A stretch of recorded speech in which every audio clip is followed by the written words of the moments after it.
मैंने आप लोगों को स्टैंडर्ड का 2 क्लास कराया था।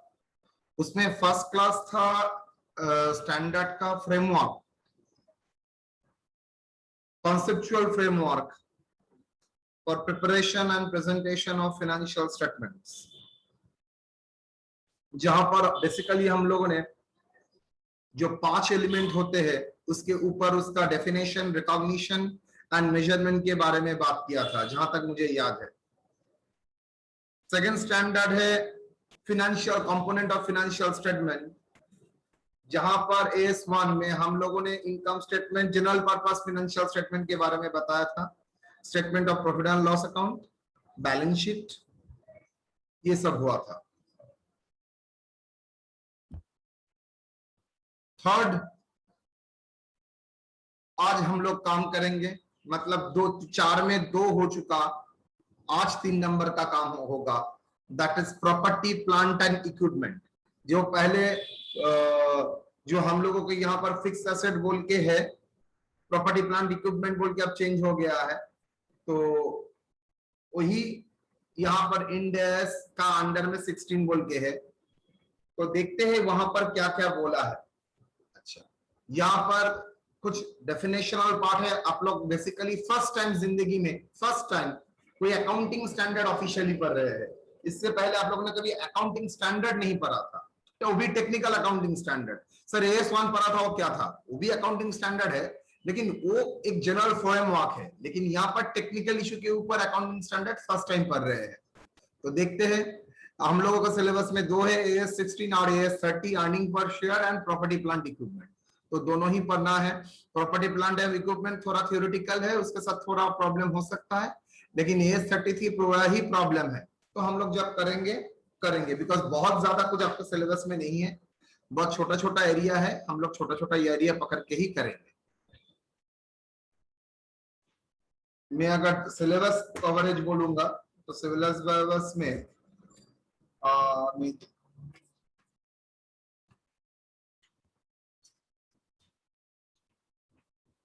सिलेबस में सिर्फ definitions, theoretical concepts and scope, तो बेसिक आइडियाज ही है, उसके ऊपर question.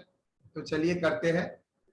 Property plant equipments, property plant and equipments, नहीं इक्विपमेंट, इंड एस 16।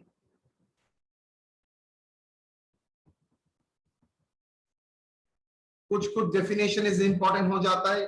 ये स्टैंडर्ड का सबसे बड़ा एडवांटेज है, आप ये स्टैंडर्ड मोर और लेस जानते हैं, बिकॉज मैंने जब आप लोगों को डिप्रिसिएशन करा था इसके बेसिस में ही कराया था।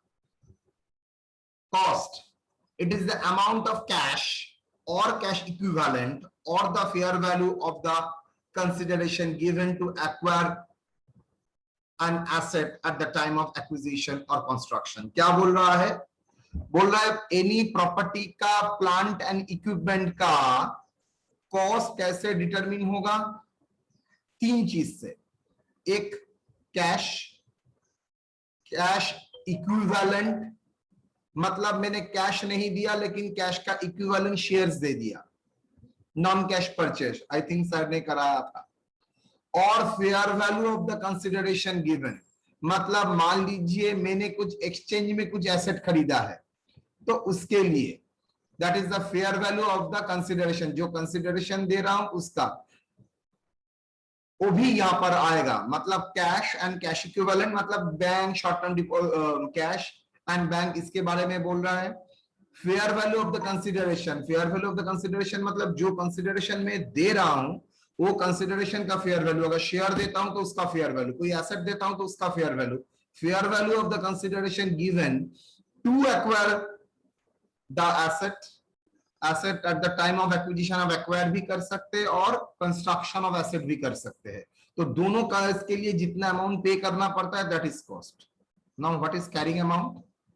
Carrying amount is the amount which an asset is recognized after deducting any accumulated depreciation and accumulated impairment loss। मतलब इसके बारे में ये बोला जाता है, एसेट जिस प्राइस में रिफ्लेक्ट होगा लेस करेंगे एक्यूमुलेटेड डेप्रिसिएशन, एक्यूमुलेटेड डिप्रिसिएशन मतलब जब से एसेट आपने परचेस किया है या रिवैल्यू किया है, उस डेट से लेके जिस दिन आप प्रेजेंट कर रहे हैं उसी दिन का टोटल डिप्रिसिएशन क्या है वो माइनस करके लिखेंगे। मतलब अगर आप एसेट कॉस्ट में रिकॉर्ड करते हो तो जिस साल का में जितना कॉस्ट आपने एक्वायर किया वो कॉस्ट लेस एक्यूमुलेटेड डिप्रिसिएशन। दूसरा इंपायरमेंट लॉस, ये टर्म आप लोग पहली मर्तबा सुन रहे हैं, सिर्फ एक लाइन में बता देता हूं। अगर एसेट का मार्केट वैल्यू, रिकवरेबल वैल्यू बा यूज वैल्यू जो हायर है, वो अगर एसेट का बुक वैल्यू से ज्यादा है तो ठीक है, कोई इंपायरमेंट मतलब क्षति उसका नहीं हुआ है, इंपायर मतलब उसका लॉस, क्षति। लेकिन अगर देख रहे हैं जो बुक वैल्यू शो कर रहा है और उसका जो मार्केट वैल्यू और यूज वैल्यू है उससे कम है, मतलब बुक वैल्यू ज्यादा है लेकिन यूज करने से जो वैल्यू आएगा उसका प्रेजेंट वैल्यू, आप तो लोग जानते हैं प्रेजेंट वैल्यू, वो अगर कम है तो मैं बोलूंगा ये जो डिफरेंस हुआ वो उसका क्या हुआ, वो उसका हो गया इंपायरमेंट लॉस। फॉर एग्जांपल मान लीजिए एक एसेट 5 साल तक इस्तेमाल करेंगे और 5 साल के यूज वैल्यू आपको मिलेगा 10,000 10,000 10,000 करके। आप लोगों को मैंने ही एफएम का क्लास में प्रेजेंट वैल्यू कैलकुलेट करना सिखाया है, तो प्रेजेंट वैल्यू करके आप उसका कैलकुलेशन किए। जैसे ही आप प्रेजेंट वैल्यू करके उसका कैलकुलेशन करते हैं तो आपके लिए क्या आ जाता है बेटा, आपका उसका डिस्काउंटेड कैश फ्लो आ जाता है, that is the value of the use. Similarly उसको सेल करने से भी आपका वैल्यू मिल जाएगा। तो दोनों में जो हायर है वो वैल्यू को हम लोग लेंगे, दैट इज उसका रिकवरेबल अमाउंट। तो रिकवरेबल अमाउंट का मतलब होता है any of the two, higher of the sell price और उसका यूज वैल्यू, दोनों में जो हायर है वही उसका होगा रिकवरेबल वैल्यू। वो रिकवरेबल वैल्यू के साथ अगर कॉस्ट कैरिंग अमाउंट का कंपेयर करेंगे, अगर देखेंगे कैरिंग अमाउंट उससे ज्यादा है तो मतलब इंपायरमेंट लॉस हुआ है, तो उतना लॉस आपको रिकॉग्नाइज करना पड़ेगा। फॉर एग्जांपल मैं दिखाऊंगा, वेट कीजिए। depreciable amount is the cost of the asset or the amount substituted for cost less its residual value। ये अमाउंट का मतलब मैं थोड़ी देर में बाद में बताऊंगा, तब अभी बता देता हूं। अमाउंट सब्स्टिट्यूटेड फॉर कॉस्ट मतलब A16 में बोला गया है, इंडिया 16 में you can value your asset at cost price. Initial recognise always cost price में होगा, लेकिन सब्सिक्वेंटली फर्स्ट रिकॉग्निशन के बाद सब्सिक्वेंटली वो कॉस्ट में भी रिकॉग्नाइज रह सकता है और रिवैल्यू भी हो सकता है। तो रिवैल्यू अगर करते हो तो रिवैल्यू फिगर को हम लोग क्या बोलेंगे, डेप्रिसिएशन अमाउंट, वहां से क्या करोगे, रेसिडुअल वैल्यू माइनस करोगे। तो ये कॉस्ट ऑफ द एसेट और the other amount substituted for cost, मतलब इट इज टॉकिंग अबाउट कौन सा, that is a revalued amount. ये दोनों से लेस करोगे अगर रेसिडुअल वैल्यू तो हो जाएगा आपका डेप्रिशिएबल अमाउंट। डेप्रिसिएशन क्या है sir, it is a systematic allocation of the depreciable amount of an cost over its useful life. मतलब डेप्रिसिएशन पहले भी बोला था, it is the systematic allocation of the depreciable amount. Depreciable amount मतलब cost minus residual value. तो ये figure amount को अगर आप ओवर द पीरियड आप डिस्ट्रीब्यूट करते हैं यूजफुल लाइफ में, तो इसको डेप्रिसिएशन माना जाएगा। इंपायरमेंट loss is the amount by which carrying amount of the asset more than exceeds, मतलब more than its recovery amount, recoverable amount, मतलब carrying amount minus recoverable amount। तो इसको मैं लिख सकता हूं carrying amount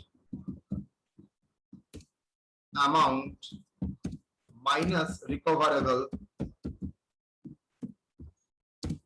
amount, carrying amount minus recoverable amount। okay, fair value, fair value is the price that could be received to sell the asset or paid to transfer a liability in an ordinary transaction between a participants at the measurement date। that is जिस price में आप क्या कर सकते हो, price में आप asset को सेटल कर सकते हो, सेल कर सकते हो ऑफ एसेट। मतलब हम लोगों के लिए यहाँ पर fair value of the asset होगा price that would be received to sell the asset. अगर सेकेंडरी मार्केट में आप सेल करते हो तो वही वैल्यू को बोला जाता है fair value of the asset. Recoverable amount, recoverable amount तो मैंने बता दिया है। Residual value, residual value is the estimated amount that the entity would currently obtain from the disposal of the asset after deducting the estimated cost of disposal if the asset were already of the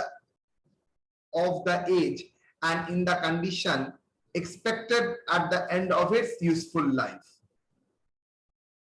That is, a residual value is the estimate amount that an entity could currently obtain from the disposal of asset. अगर asset को बेचते हो तो आपको कितना मिलेगा, मतलब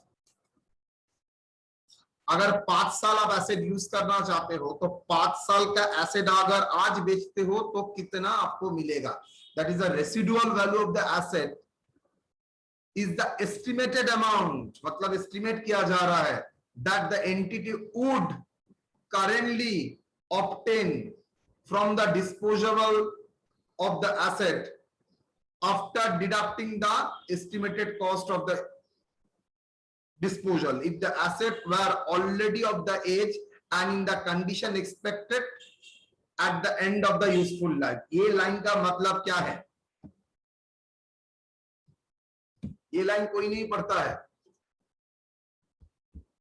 student के दिमाग में आएगा सर इसका मतलब तो फर्स्ट लाइन देख के ही आपको लग रहा है एसेट का डिस्पोजेबल से डिस्पोजेबल मतलब आज एसेट खरीदा है वही एसेट को मैं अगर बेचना चाहता हूं तो कितना मिलेगा। इसके बाद एक लाइन लिखा है, स्टूडेंट पढ़ता नहीं है, इफ अगर asset were already of the age, मतलब अगर जो एसेट के बारे में मैं बात कर रहा हूं अगर वो ऑलरेडी ऑफ द एज मतलब उसका यूजफुल लाइफ खत्म होने के बाद ऐसा कोई एसेट अगर है जिसका वो यूजफुल लाइफ खत्म हो चुका है and in the condition expected at the end of its useful life, मतलब ऐसा कोई एसेट जो मतलब मैंने एक एसेट खरीदा तो मैं जानता हूं मेरे बिजनेस का पर्पस के जो बिजनेस पर्पस के लिए लगेगा और 5 साल बाद मैं उसको बेचूंगा। मैं देखना चाहता हूं आज के डेट में ऐसा कोई मेरा एसेट है किसी का एस्टिमेट है जो एसेट 5 तक इसी सेम प्रोसेस में इस्तेमाल हुआ है, तो आज वो 5 साल होने के बाद उसका क्या रेसिडुअल वैल्यू मिल रहा है, वही रेसिडुअल वैल्यू को मैं मेरा न्यू एसेट का रेसिडुअल वैल्यू मानूंगा। समझ में आया ना? फिर से बता रहा हूं, मतलब मैं आज एक कंप्यूटर मोबाइल फोन खरीदा, ऐसा एक मोबाइल फोन मैं जानता हूं ये मोबाइल फोन मैक्सिमम 5 साल तक इस्तेमाल होगा, तो मैं आज देखूंगा मेरा J7 प्राइम है 5 साल इस्तेमाल करने के बाद आज इसको मार्केट में बेचने के लिए जाऊंगा तो मुझे 1000-2000 रुपए मिलेगा। अब उसी डेट में मैंने और एक फोन अगर खरीदता हूं न्यू फोन तो उसका एस्टिमेटेड रेसिडुअल वैल्यू क्या होगा, ये न्यू फोन का एस्टिमेटेड वैल्यू का हम लोग सोच एज्यूम करेंगे वही न्यू फोन अगर मैं 5 साल यूज करता तो उसका एस्टिमेटेड वैल्यू क्या होगा, 5 साल के बाद उसका रेसिडुअल वैल्यू क्या होता जो आज के डेट में अवेलेबल है। मतलब ऐसा कोई एसेट चाहिए जो 5 साल ऑलरेडी यूज हो चुका है, यस और नो? ऐसा कोई एसेट चाहिए आज के डेट में जो 5 साल यूज हो चुका है, मतलब आज जो मोबाइल फोन खरीद रहा हूं ऐसा सिमिलर मोबाइल फोन मुझे चाहिए जो 5 साल आज के डेट में यूज हो चुका है, तो उसका एस्टिमेटेड रेसिडुअल वैल्यू क्या है माइनस एक्सपेंसेस फॉर डिस्पोजल करने के बाद वही होगा रेसिडुअल वैल्यू। ये इसका मतलब यही नहीं होता है ये एसेट 5 साल बाद मुझे कितना देगा ना, ये सिमिलर टाइप का एसेट अगर 5 साल यूज करने के बाद आज मुझे कितना मिल रहा है बेचने से सेकेंडरी मार्केट में, वही उसका एस्टिमेटेड रेसिडुअल वैल्यू है। So clear residual value concept. Residual value always आप लोग बोलते हैं सर 5 साल बाद क्या होगा ना, वो 5 साल बाद नहीं बोल रहे, वो कैसे पता चलेगा? मुझे मेरा सब वर्डिंग्स है रेसिडुअल वैल्यू का मतलब ही ये सिमिलर एसेट जो आज खरीद रहा हूं, ये सिमिलर एसेट आज के डेट में अगर कोई पुराना एसेट अवेलेबल है जो 5 साल तक यूज हुआ है बट जो एस्टिमेटेड लाइफ कवर करने के बाद यूज हुआ है, वही एस्टिमेटेड लाइफ के बाद उसका आज का डेट में क्या वैल्यू है, वही मेरा रेसिडुअल वैल्यू है। So that is my residual value. ठीक है, तो ये मेरा कॉन्सेप्शन गया है, cost, carrying amount, depreciable amount, depreciation, impairment loss, fair value, recoverable value. चलिए मैं रिकवरेबल वैल्यू और इंपायरमेंट को थोड़ा एग्जांपल में आपके सामने रखता हूं।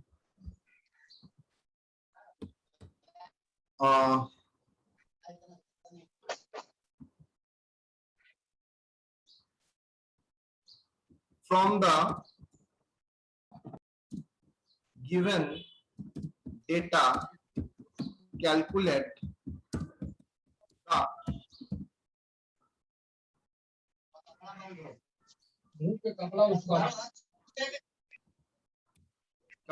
the impairment loss, cost of the asset,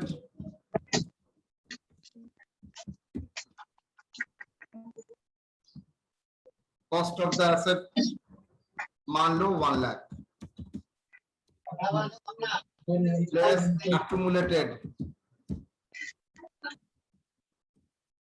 depreciation,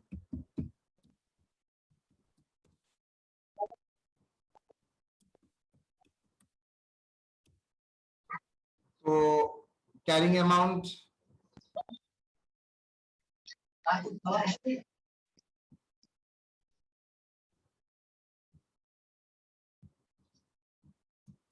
carrying amount,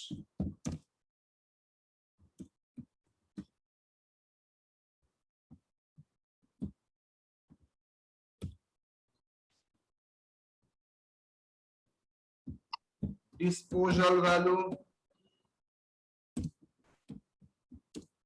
of asset, asset को अगर डिस्पोज करते हो तो कितना मिलेगा, बोल रहा है 50,000, 65,000,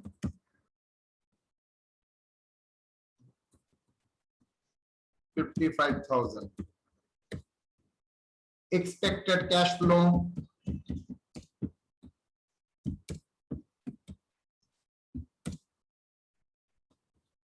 rupees 10,000 per annum.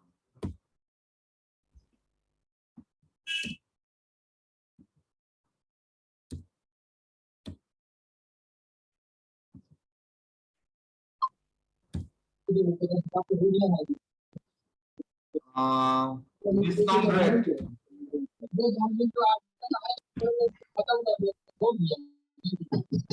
10%. Life of the asset 5 years.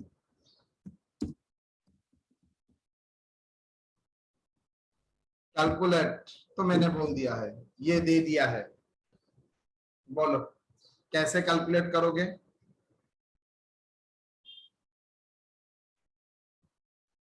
बोलो बेटा कैसे करोगे, सॉल्यूशन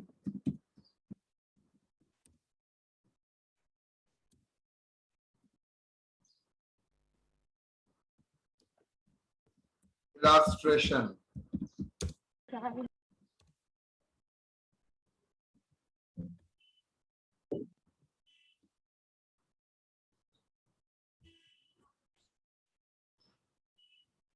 step 1, present value,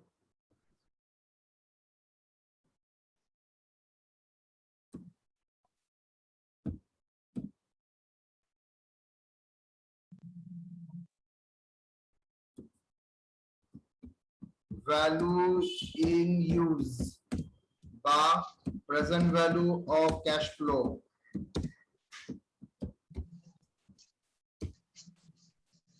आप लोग मुझे बताइए क्या होगा, मैंने तो सिखाया था आप लोगों को 10,000 करके आ रहा है, तो 10,000 क्या मैं फॉर्मूला में डाल सकता हूं, present value of cash flow, annuity का फॉर्मूला काम में आएगा, दिमाग लगाओ, फ्राइडे का क्लास, थोड़ा प्रेशर दो बेटा।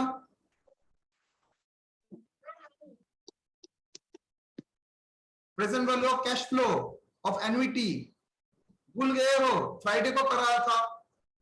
हेलो, आएगा सर। यस तो आप कैसे होगा present value of cash flow, present value of annuity sir 10,000 into present value interest factor annuity 10%, 6 years.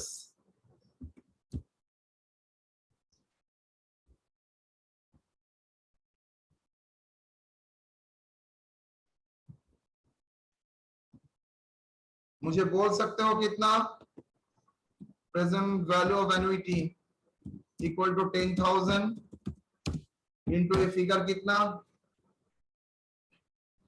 सिखाया था, कैलकुलेटर याद है? फिर से दोहरा रहा हूं, 1 divided by 1.1 equal to memory plus, equal to memory plus 2 बार, 3 बार, 4 बार, 5 बार, 6 बार, 4.35, 4.355. So that is equal to कितना, 43,355.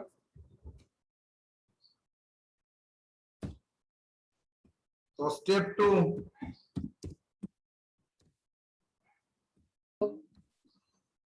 disposal value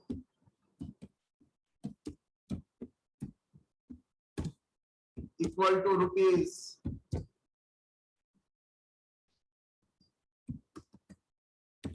3, recoverable value क्या है, higher of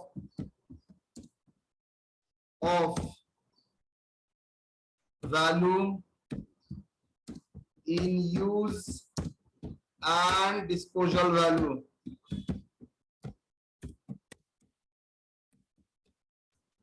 value in use मतलब यूज करने से आपको क्या फायदा, जो फायदा होगा उसका प्रेजेंट वैल्यू क्या है, बिकॉज डिसीजन तो आज ले रहे हैं और अभी अगर सेल करते हो डिस्पोज करने के इसके बाद क्या आता है, तो जो हायर होगा वही लेंगे। नेचुरली लोग जो बेनिफिट ज्यादा मिलता है वही करता है, अगर यूज करने से ज्यादा बेनिफिट मिलता है तो यूज करेंगे, अगर सेल करने से ज्यादा बेनिफिट मिलता है तो सेल करेंगे, तो ऑब्वियसली दोनों में जो हायर है वही लेंगे। दैट इज इक्वल टू कितना बोलो, 55,000। Carrying amount step 4, impairment loss,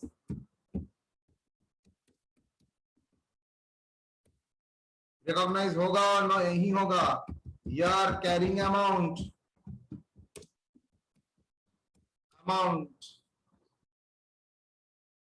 rupees 60,000 is more than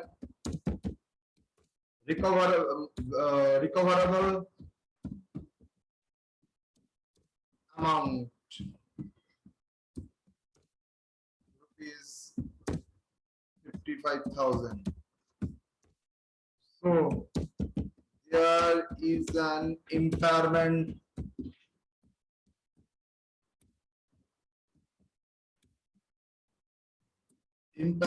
loss. मैंने बोला था अगर कैरिंग अमाउंट मोर देन हो जाता है रिकवरेबल अमाउंट, मतलब मिलता है 45 और रिकवर कर रहे हो 60, और कैरिंग अमाउंट बुक में दिखा रहा है 60 और रिकवर कर सकते हो यूज से 55, so can we say that higher value में रिफ्लेक्ट करने का, अगर मैं रिफ्लेक्ट करता हूं तो क्या प्रॉपर प्रेजेंटेशन हुआ फाइनेंशियल स्टेटमेंट का? No. Then proper financial statement करने से मुझे क्या करना पड़ेगा, मुझे सर रिकवरेबल अमाउंट में ही उसको लाना पड़ेगा। सो द इम्पेयरमेंट लॉस को रिकॉग्नाइज करना पड़ेगा। Recoverable loss is recognised by rupees, कितना लॉस हुआ बेटा, 60,000 माइनस 55, तो बुक वैल्यू जो 60,000 है वो ठीक नहीं है, that is equal to 5,000। Okay,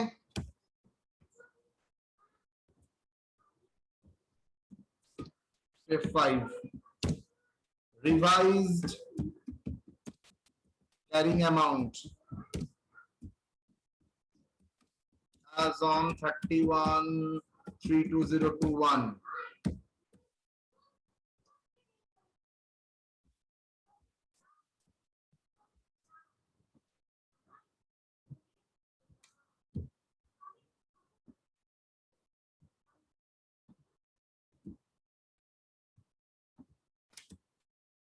Less impairment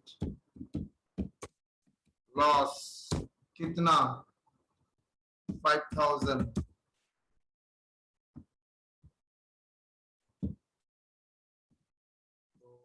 जाहिर सी बात है कैरिंग अमाउंट आपका कितना हो जाएगा, मतलब कैरिंग अमाउंट कभी भी रिकवरेबल अमाउंट से ज्यादा नहीं हो सकता. सो इम्पेयरमेंट लॉस मैंने रिकॉग्नाइज कर लिया. That is the concept of recognition impairment loss. Clear? तो आई थिंक यहां पर मैटर क्लियर हो गया आपका. इम्पेयरमेंट लॉस, रिकवरेबल अमाउंट क्या होता है सब मैंने दिखा दिया है. Recoverable amount is the higher fair value of the fair value less cost to sell and value in use.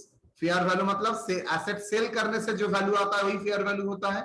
तो fair value less cost to sell मतलब सेलिंग करने से जो एक्सपेंसेस होता है माइनस करने के बाद जो आएगा उसके साथ वैल्यू इन यूज का कंपेयर करने से ही दोनों का जो हायर होगा वही होगा recoverable amount.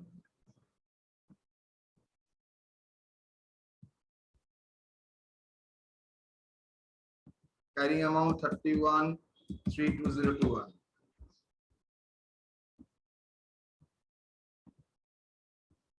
Now, meaning of property, plant and equipment क्या है?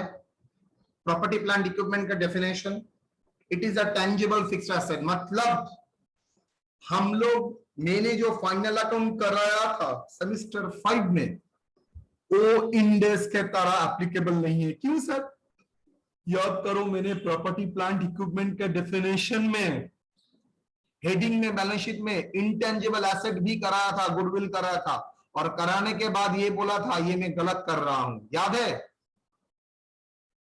मैंने ही बोला था मैंने कराया था वो गलत कर रहा हूं, लेकिन आप लोगों का उस टाइम वो ही एप्लीकेबल था. लेकिन सब्सिक्वेंट ईयर में नेक्स्ट ईयर के जब आप खाता चेक करेंगे मेरा नोट्स आप देखेंगे वहां पर सर ने गुडविल को प्रॉपर्टी प्लांट इक्विपमेंट के अंडर में डाला है बिकॉज उसके बाद वो बैलेंस शीट का फॉर्मेट चेंज हुआ है जो हम लोगों ने इनकॉर्पोरेट नहीं किया बिकॉज हम लोगों के एग्जाम के लिए एप्लीकेबल नहीं था. चलिए, meaning of property plant and equipment क्या है? Tangible fixed assets held for मतलब मस्ट बी टेंजिबल होगा property plant and equipment. Held for use in production. Use in production मतलब प्रोडक्शन के लिए use. Use for supply of goods and services मतलब पहला जो हेल्ड करता है फॉर द मैन्युफैक्चरिंग कंसर्न. दूसरा यूज इन सप्लाई मतलब ट्रेडिंग कंसर्न. और सर्विस मतलब service sector. Rental to other जो दूसरे को लीज में देता है. एडमिनिस्ट्रेटिव यूज मतलब जो एडमिनिस्ट्रेटिव यूज में इस्तेमाल होता है. एडमिनिस्ट्रेटिव यूज मतलब आपका ऑफिस पर्पस के लिए इस्तेमाल होता है. आपका जो ऑफिस बिल्डिंग है वो आपका थोड़ी मैन्युफैक्चरिंग के लिए इस्तेमाल हो रहा है, सर्विस देने के लिए इस्तेमाल हो रहा है ना, वहां पर ऑफिशियल काम होता है. तो एडमिनिस्ट्रेटिव यूज. तो ये सब अगर टेंजिबल फिक्स्ड एसेट है तो ये आपका under the heading property plant and equipment में आ जाएगा. कंडीशन है expected to be used in more than one accounting period. Clear or not? First point क्या देखेंगे? ये fixed asset that is resources more than one and pure tangible होना चाहिए. That is fixed asset. Held for number one, used for production that is manufacturing sector. Used in supply of goods मतलब trading agency business like that. Used in supply of services. Supply of services का मतलब है service providing industry. Rental to other किसी को किराए में देना, यहां पर चेंज है. एडमिनिस्ट्रेटिव यूज बिजनेस का एडमिनिस्ट्रेशन पर्पस के लिए लगता है. Expected to be used for more than one accounting period. इसको प्रॉपर्टी प्लांट इक्विपमेंट का डेफिनेशन कहा जाएगा. स्कोप क्या क्या इसके अंडर में है? Plant and machinery, equipment, land and building, furniture, office equipment.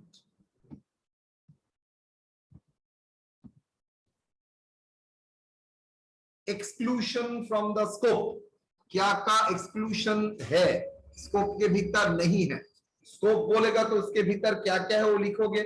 गलती से भी गुडविल इंटेंजिबल मत लिखना, वो इसके अंडर में प्रीव्यू में कवर नहीं होता है. Exclusion from the scope of the standard क्या क्या है.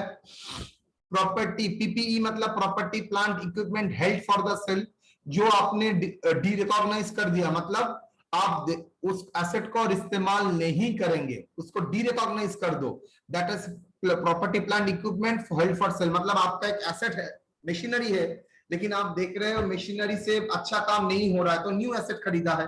तो ओल्ड एसेट को क्या करेंगे, क्या ओल्ड एसेट को और दिखाएंगे बुक्स ऑफ अकाउंट्स में एसेट बोल के ना. मैंने तो एक्टिव यूज से उसको आउट कर दिया, मैं तो डिसाइड कर लिया उसका इस्तेमाल और नहीं होगा, सिर्फ पड़ा रहेगा. जब अच्छा कस्टमर देख के बेच देंगे, मतलब वो मेरा और बिजनेस यूज के लिए नहीं है. तो उसके लिए भी प्रॉपर्टी प्लांट इक्विपमेंट काम नहीं करेगा, मतलब वो स्टैंडर्ड वहां पर काम नहीं करेगा.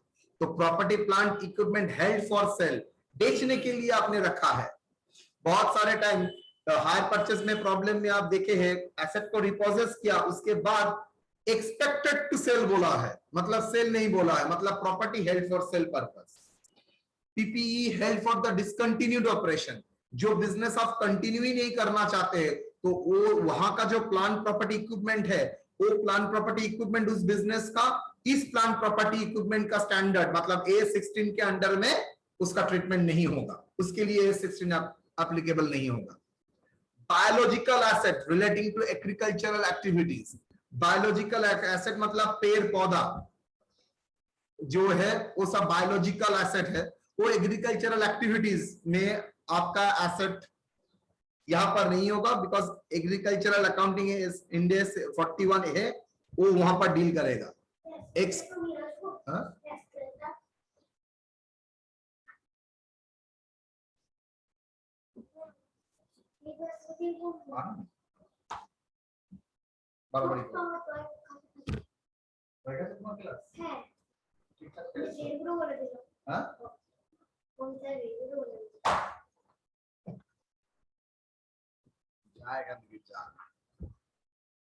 एक्सक्लूडिंग बेयरर प्लांट्स, ये क्या है. Bearer plants very very important. आप लोगों ने आम का पेड़ और धान का पेड़ का अंतर बोलिए तो. धान गेहूं और आम का पेड़ में अंतर बोलिए. अभिषेक का सुना है बहुत आम गाछ है, मैंगो ट्रीज. नहीं sir. So what is the difference between आम का पेड़ एंड गेहूं. सर आम का पेड़ बहुत दिन तक रहता है और जो धान का फसल है ये भी कुछ दिन में कट जाता है. Very good. एप्पल पेड़,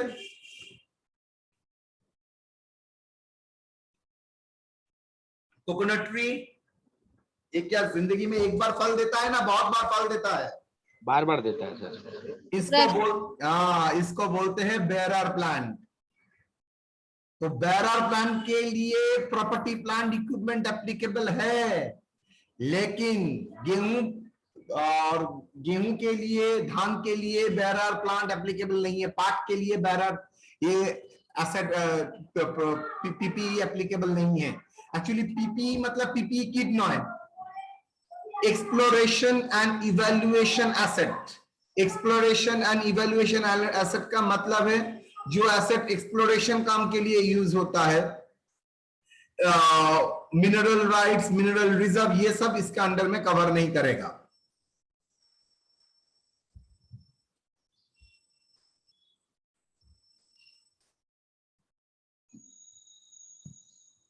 PPE or meaning of bearer plant, very very important for exam point of view. It is a living plant. Living मतलब पेड़ जिंदा होना चाहिए. अच्छा बोलो तो गेहूं का प्राइस कब होता है, गेहूं जब उगता है तब ना, गेहूं काटने के बाद. गेहूं काटने के बाद. वाह वाह, बहुत नॉलेज है. चल पढ़ाई लिखाई नहीं करोगे तो वही करना पड़ेगा, और अच्छी तरह से पढ़ाई लिखाई करोगे तो बेयर प्लान का मालिक होगे, और अच्छी तरह पढ़ाई नहीं करोगे तो एग्रीकल्चरल का एक्टिविटी भी बांट लोगे। डिसाइड करो क्या करना है। तो फर्स्ट आइटम क्या बोला है, living plant. Next, are expected to be use more than one period, एक साल से एक पीरियड से ज्यादा उसमें काम होगा। यूज्ड इन प्रोडक्शन और supply of agricultural produce, use in the production और सप्लाई ऑफ एग्रीकल्चरल प्रोड्यूस, मतलब आपका जो मैंगो सिरप बनता है, फ्रूटी बनता है, तो ये सब एग्रीकल्चरल प्रोड्यूस के लिए भी वो काम में आता है। Using the production of agricultural produce और सप्लाई ऑफ एग्रीकल्चरल प्रोड्यूस, मतलब वो आपका सप्लाई के एग्रीकल्चरल प्रोड्यूस सप्लाई के लिए काम आता है, मतलब मैंगो सप्लाई देने के लिए, मैंगो से मैंगो पल्प बनाने के लिए, ये सब। Not intended to be sold as a produce, मतलब प्लांट को बेचा नहीं जाता है, मे बी, लेकिन ये प्लांट बेचा जाएगा। सोल्ड एज अ स्क्रैप, मतलब अगर डिसाइड हो गया वो पेड़ में और आम नहीं होगा, तब क्या बेचोगे, वो क्या पेड़ का कोई वैल्यू होगा? हाँ, पेड़ का वैल्यू होगा एज ए स्क्रैप।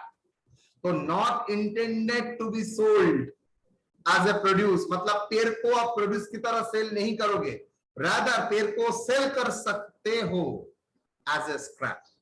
तो स्क्रैप की तरह आप पेड़ को सेल कर सकते हो, लेकिन प्रोड्यूस की तरह सेल नहीं कर सकते हो। कोई वो पेड़ फल की तरह एक्सेप्ट नहीं करेगा, कोई पागल भी एक्सेप्ट नहीं करेगा।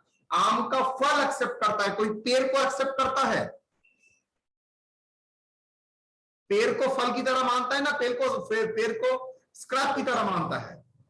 अगर सेल करना ही है तो उसको पूरा काटने के बाद वो प्रोड्यूस नहीं होता है, वो आपका क्या होता है, एज ए स्क्रैप, काटने के बाद जो होता है तो एज ए स्क्रैप बेचा जाएगा।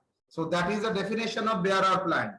Living plant, first one, expected to be used more than one period, used in the production by supply of agricultural produce, to not intended to be sold as produce, इसको आप produce की तरह cell नहीं करेंगे, अगर cell करना ही है तो एज ए स्क्रैप सेल करना पड़ेगा। ठीक है। Now recognition of PPE. The cost of PPE is recognized in the financial statement as asset if the following two conditions are satisfied. क्या? Probable that future economic benefit will flow to the entity। देखो, first standard का class में मैंने recognition में ये बताया था, अगर फ्यूचर इकोनॉमिक बेनिफिट अगर एंटिटी के पास आता है तो रिकॉग्नाइज करो, if it is measure reliable. Treatment of Puppu मोबाइलটা দিকে দিয়ে যাও, পুপু মোবাইলটা দিয়ে যাও।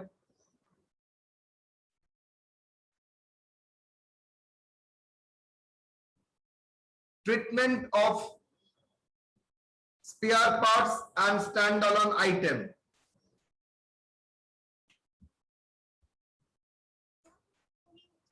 ঠিক আছে, যেটা এখন পড়াটা সেটা পড়ো, আগে রাখাগুলো দেখো, মাথাটা লাগো। Treatment of spare parts and standalone items. These items are treated as PPE if they meet the definition। Definition किसका definition? Definition of property, plant, equipment and satisfy the recognition criteria। अगर definition and recognition criteria satisfy करता है तभी spare parts and standalone को हम लोग क्या बोलते हैं, हम लोग उसको क्या बोलेंगे, इसको प्लांट एंड प्रॉपर्टी के अंडर में डालेंगे। अदरवाइज इसको इन्वेंटरी की तरह ट्रीट करेंगे एंड एक्सपेंस की तरह ट्रीट करेंगे, वाइन यूटिलाइज। मतलब पीपीई बोल के तभी मानेंगे अगर वो definition criteria and recognition criteria कौन किसके लिए एप्लीकेबल है, spare parts, stand alone item. अगर स्पेयर पार्ट्स आपका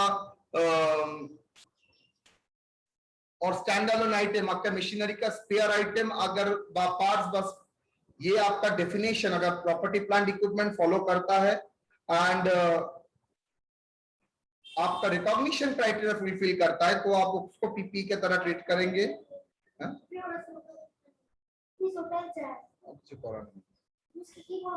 नहीं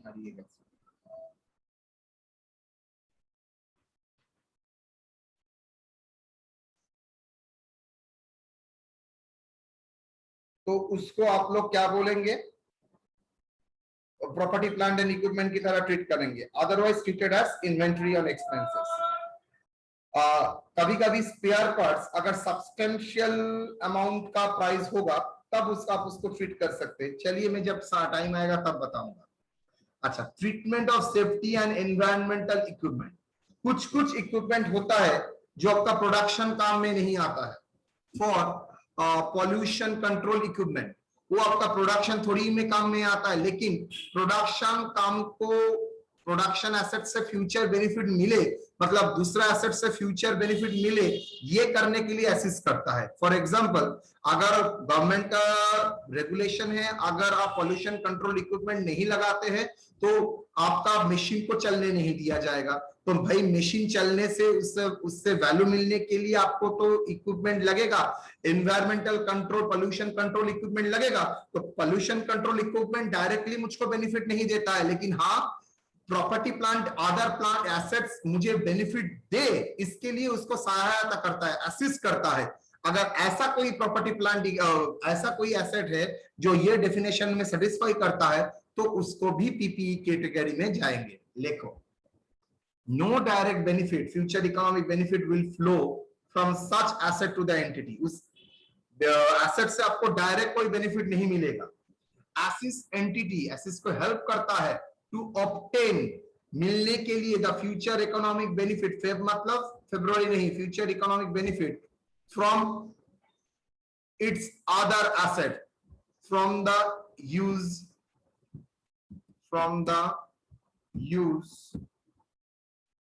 of other assets, entities,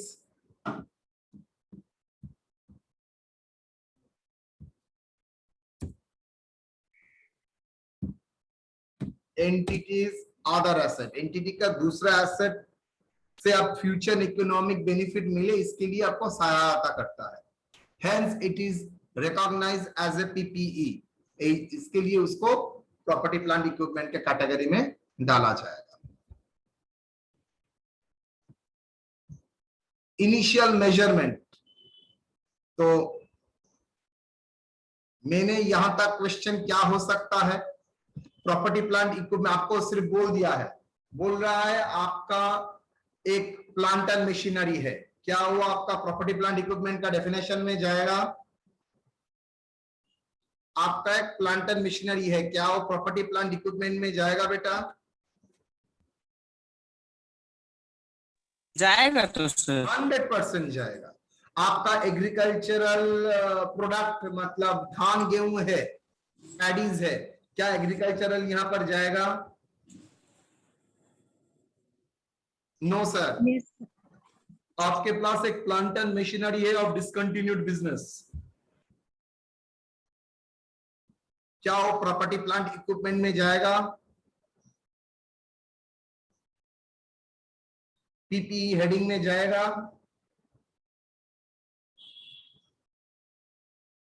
yes और नो? नहीं होगा सर। नहीं होगा। आपके पास एक प्लांट एंड मशीनरी है, वो हेल्ड फॉर द एसेट है, क्या पीपीई में जाएगा? नहीं सर। आपके पास गुडविल है, कॉपीराइट्स है, क्या वो पीपीई में जाएगा? No sir. नो। आपके पास इन्वेस्टमेंट प्रॉपर्टीज है, क्या पीपीई में जाएगा? जाएगा सर। गुड। आपके पास एक ऑफिस बिल्डिंग है, क्या पीपीई में जाएगा? यस, बिकॉज एडमिनिस्ट्रेटिव यूज है। तो आपके पास एक सप्लाई वैन है जहां पर आप गुड सप्लाई करते हैं, क्या पीपी के डेफिनेशन में आएगा? जाएगा सर। जाएगा। Very good. आपके पास पॉल्यूशन कंट्रोल इक्विपमेंट है,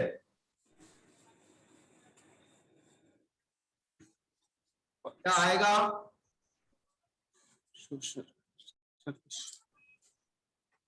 Yes sir. जाएगा सर। आपके पास एक क्लीनिंग मशीनरी है जो आपका फैक्ट्री को क्लीन करता है, ये भी एसेट ही है। एसेट तो सभी है, क्या प्रॉपर्टी प्लांट इक्विपमेंट में जाएगा? जाएगा सर। चलो आई मतलब समझ चुके हो।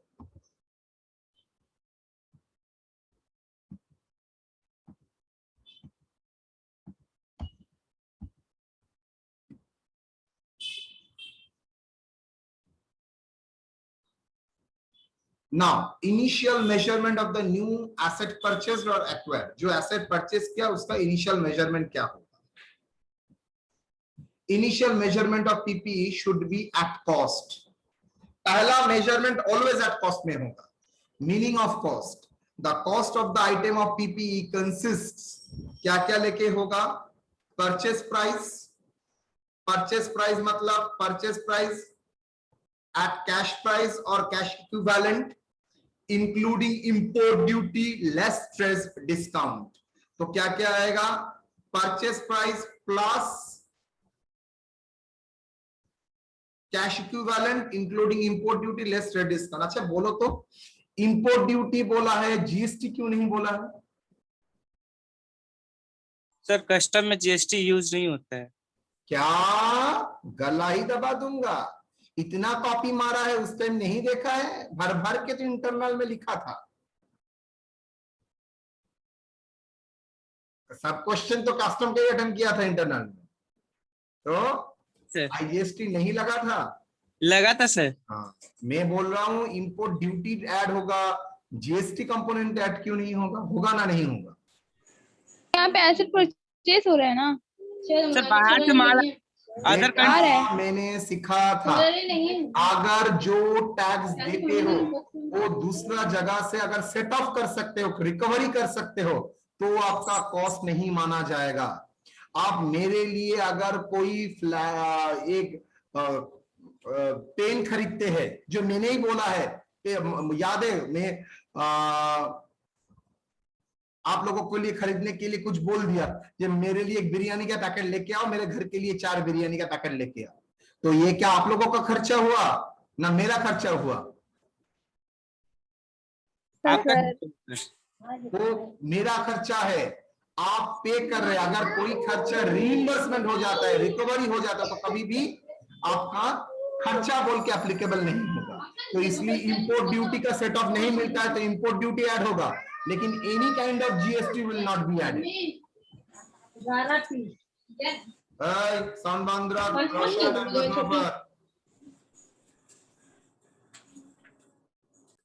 GST will not be added.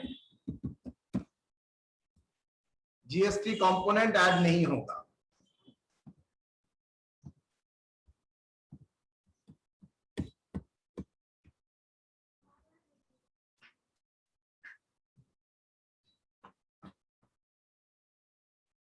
পড়ে গেছে, আমি আসলাম পড়ে গেছে।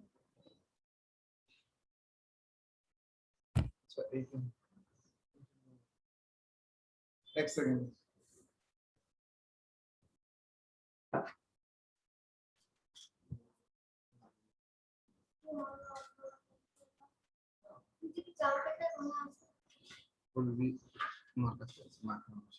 जा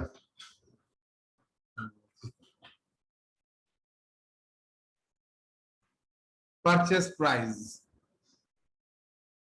The cost of the item of PPE consists of purchase price and direct cost attributable but direct cost incurred to bring the asset to location and condition for its use.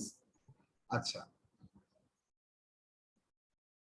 कौन कौन सा item directly attributable है और कौन कौन सा item not directly attributable है? जो डायरेक्टली एट्रीब्यूटेबल है वही इनिशियल मेजरमेंट का आइटम में आएगा, और जो डायरेक्टली एट्रीब्यूटेबल नहीं है वो नहीं आएगा। क्या? Employ cost who are involve in the construction और एक्विजिशन ऑफ एसेट। अगर एम्प्लॉय एसेट बना रहा है, आपका खुद का एम्प्लॉय आपका खुद एसेट बना रहा है, तो वो आपका कॉस्ट में आएगा। कॉस्ट ऑफ साइट प्रिपरेशन, जहां पर आप प्लांट एंड मशीनरी बैठेंगे उसका preparation. Initial delivery and handling cost, मतलब उसको वेंडर से आपका फैक्ट्री साइट तक लाने का खर्चा ऐड होगा, इंस्टॉलेशन खर्चा ऐड होगा, टेस्टिंग करने के लिए कभी कभी खर्चा देना पड़ता है, आज के तो ना, कॉस्ट ऑफ टेस्टिंग ऐड होगा, professional engineers and architects fees, professional engineer and architect fees. इसका मतलब है जो प्रोफेशनल इंजीनियर्स है, आर्किटेक्ट्स है, वो लोगों का, बिकॉज आप बड़ा मशीन इस्तेमाल करने से पहले आपको प्रोफेशनल लोगों का जजमेंट लेना चाहिए, क्या मेरा जो सिस्टम है वो इसको माने उसको सपोर्ट दे सकता है और नहीं। मैंने कल कॉलेज में हम लोग ने सीसीडी कैफे कॉफी डे का पूरा सेटअप कर लिया, तो आपको लग रहा है कॉलेज में वो अफोर्ड कर सकेगा? स्टूडेंट जो क्वालिटी का है कैन अफोर्ड? एक कॉफी का दाम 100 रुपीज है, वो सुन के हार्ट अटैक कर जाएगा, नहीं होगा। तो वो सब करने का मतलब पूरा फालतू है। पूरा रूम में मैंने पूरा सब रूम में एसी लगा दिया। Student can afford? नो। क्यों अफोर्ड नहीं कर सकेगा? इतना साल जो फीस 3000 देने के लिए ही सब पागल होता है। ये फीस अगर 3 के बाद और एक जीरो लगाएंगे तो पागल हो जाएगा। 30,000 पर सेमेस्टर, बोलेगा सर पढ़ाई लिखाई राम राम खत्म, तो हम लोगों को नहीं चाहिए। तो मैटर्स ना। और कौन कौन सा खर्चा कभी भी ऐड नहीं होगा? Cost of opening a new facility, मतलब मुहूर्त का खर्चा, खाना दाना वो नहीं आएगा। That is cost of opening a new facility, मुहूर्त का खर्चा नहीं आएगा। एडवर्टाइजमेंट करना, मेरा देखिए न्यू प्लांट एंड मशीनरी आया है, ये सब। एम्प्लॉय का ट्रेनिंग का खर्चा, नो। एम्प्लॉय का जानने के लिए ट्रेनिंग का खर्चा बिजनेस एक्सपेंसेस है, प्लांट एंड पीपीई में नहीं जाएगा। General administration expenses, general administration expenses मतलब आपका मटेरियल एंड एम्प्लॉय का खर्चा आएगा, लेकिन कभी भी एडमिनिस्ट्रेटिव खर्चा नहीं आएगा। Initial operating loss, machine run करने के बाद कुछ ना कुछ बर्बाद तो होगा ही, वो ऑपरेटिंग लॉस खर्चा आपका पीएल में जाएगा, लेकिन कभी भी आपका एसेट में कैपिटलाइज नहीं होगा। Cost of shifting the operation, एक ऑपरेशन से दूसरा ऑपरेशन जाने के लिए जो खर्चा होता है, ये सब खर्चा नहीं आएगा। Interest cost for deferred payment, interest cost come of deferred payment का इसका मतलब है, मान लीजिए आपका नॉर्मल क्रेडिट पीरियड है 1 मंथ और आपने हायर परचेज में एसेट के लिए खरीदा है 3 साल के लिए, तो 3 साल के लिए आपको 1 लाख रुपए इंटरेस्ट देना पड़ेगा। क्या ये इंटरेस्ट आएगा? नहीं सर, ये इंटरेस्ट नहीं आएगा, बिकॉज ये डिलेड पेमेंट, ये एक्सपेंसेस बोल के आएगा। आप लोग ऑलरेडी ये कर चुके हैं। हायर परचेज में इंटरेस्ट कहां पर रिकॉग्नाइज करते थे? रिपोजिशन का प्रॉब्लम याद करो, इंटरेस्ट का एसेट में डेबिट करते हैं ना सर, कैश प्राइस एसेट में डेबिट करते हैं, और इंटरेस्ट का कंपोनेंट हर साल हम लोग पीएल में ट्रांसफर करते हैं, याद है?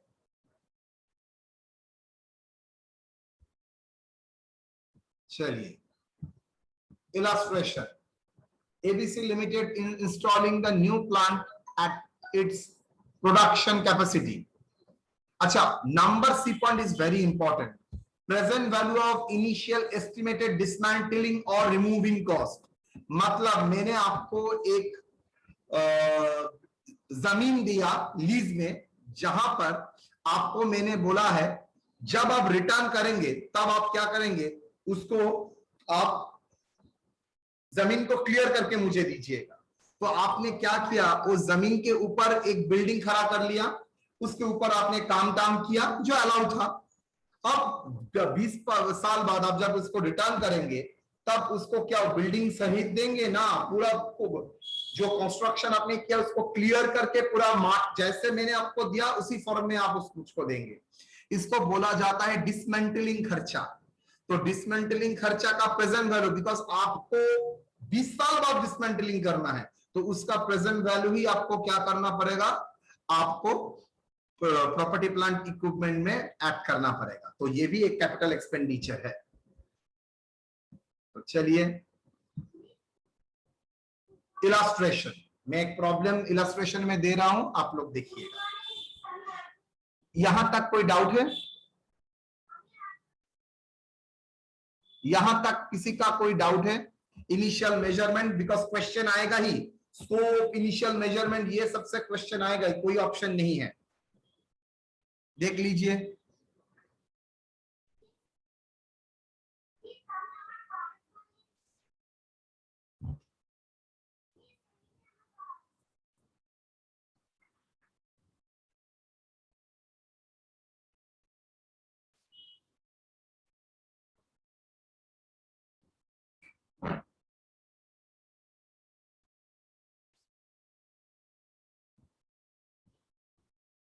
यहां तक कोई डाउट? यहां तक कोई डाउट? हाँ सर, डायरेक्टली एट्रीब्यूटल कॉस्ट का फर्स्ट वाला पॉइंट समझाइए तो, एम्प्लॉइज कॉस्ट बार। मान लीजिए आपने एसेट खरीदा नहीं है, आपने एसेट कंस्ट्रक्ट किया है। तो एसेट अगर कंस्ट्रक्ट करते हो तो कंस्ट्रक्शन करने के लिए जैसे मटेरियल लगता है वैसे ही तो आपका क्या लगेगा? Employ cost. हाँ, जो वर्कर काम करेगा। Material and employ cost who are involved in the construction or acquisition of asset.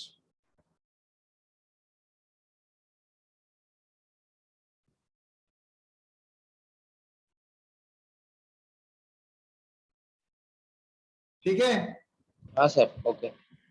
चलिए आप लोग क्लास सेमेस्टर 1 में आप ऑलवेज देखते थे, आपको हम लोग बोल देते थे पर cost of the purchase 1 lakh और उसके साथ इंस्टॉलेशन 10,000, लेकिन आप जानते ही नहीं थे कि एसेट के पीछे इतना कुछ हो सकता है। आप लोगों ने कभी डिसमेंटलिंग का खर्चा का प्रेजेंट वैल्यू का नाम ही नहीं सुना था। तो स्टैंडर्ड हाई हुआ है इसलिए आपको सीखना पड़ रहा है। हर इंटरव्यू में AS16 से क्वेश्चन आता है, हर इंटरव्यू में। Illustration: ABC Limited is installing a new plant and machinery. ABC Limited is installing a new plant at its production facility. It has incurred the following cost. क्या? Cost of the plant purchase less trade discount 1 lakh, delivery and handling charges 2,000, GST and SGST paid 18,000 जिसका credit available भी है, cost of site preparation 15,000, consultant used for technical advice relating to purchase 5,000, interest charged by the supplier for the deferred payment 10,000, estimated dismantling cost to be incurred at present value 7,000, operating loss 5,000, testing 3,000, training 6,000. Calculate the amount to be capitalized and amount of depreciation and the amount of depreciation.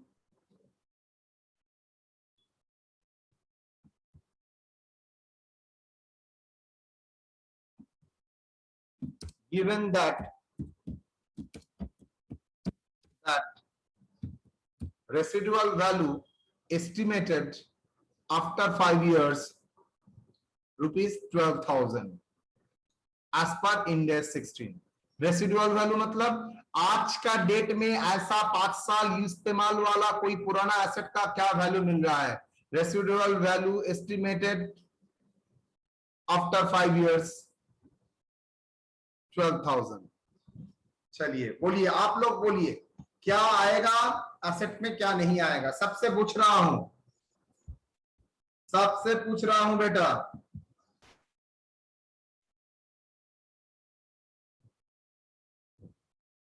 बोलो। अच्छा, cost of plant and purchase less trade discount 1 lakh आएगा? Yes sir. Yes sir. आपका journal entry होगा property plant account debit. तो मुझे पूछना है property plant account debit में कितना अमाउंट होगा? 1 लाख होगा?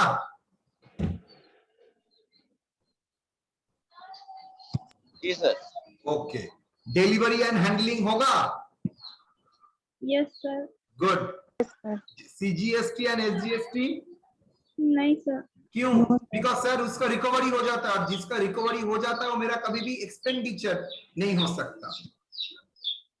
Cost of site preparation? Yes sir. Yes sir. Consultant used for technical advice relating to whether to purchase or not? Yes sir. That is professional services. Interest charged by the supplier for deferred payment? Hire purchase का example याद करो।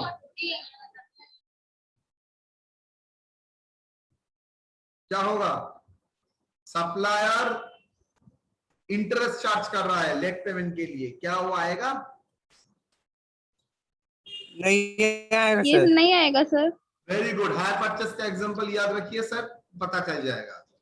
Estimated present value of dismantling charge?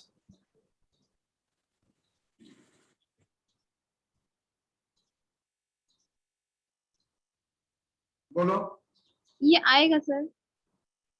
ये आएगा। Operating loss ये भी आएगा। ना, operating loss नहीं आता है, ऑलरेडी बिजनेस स्टार्ट कर चुके हो, उसके बाद ऑपरेशन में कोई गलती कर रहे हो नहीं आता है, लेकिन स्टार्ट करने से पहले टेस्टिंग कॉस्ट, यस सर ये आएगा। आएगा। ट्रेनिंग कॉस्ट, ये नहीं आएगा। चलिए,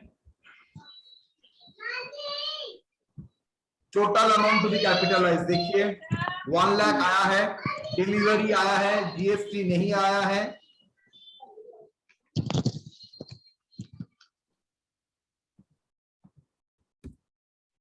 कॉस्ट ऑफ साइट प्रिपरेशन आया है, कंसल्टेंट आया है, इंटरेस्ट नॉट डायरेक्टली एट्रिब्यूटेबल नहीं आया है, डिसमेंटलिंग आया है, ऑपरेटिंग लॉस नहीं आया है, टेस्टिंग आया है, ट्रेनिंग नहीं आया है। टोटल कॉस्ट कितना हुआ? 1,32,000। 1,32,000।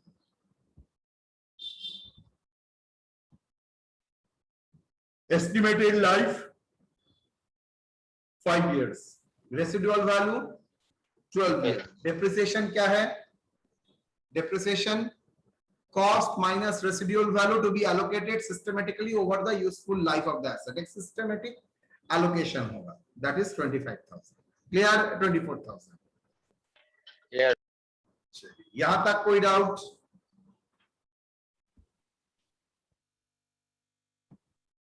सब्सिक्वेंट कॉस्ट, सब्सिक्वेंट कॉस्ट मतलब day to day servicing.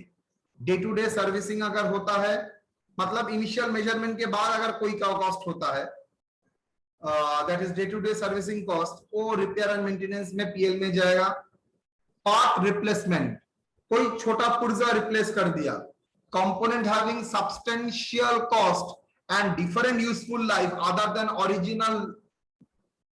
original asset recognized in PPE if it is recognized criteria satisfy, otherwise recognized in the PL।